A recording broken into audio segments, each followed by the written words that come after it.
Good morning, Madam and Sir. My name is Raimi Uyani Bagatnan. I'm 33 years old. I'm a high school graduate. I'm a Christian. I have two children, one daughter and one son, ages 15 years old and 4 years old. My first experience here in the Philippines, almost 4 years, I served three members of the family, two adults and one children. My main duties are taking care of the children, sending of the school, cooking, cleaning, washing the clothes, and ironing, and take care of the dog. My second experience in Kuwait, almost 2 years, I served three members of the family, two adults and one children. My main duties are taking care of the children, cooking, cleaning, washing the clothes, and ironing.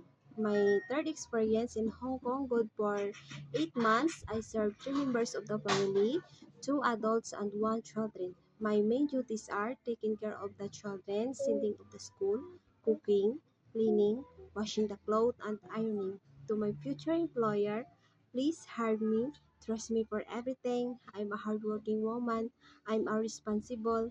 I can do my job without supervision. Thank you and God bless.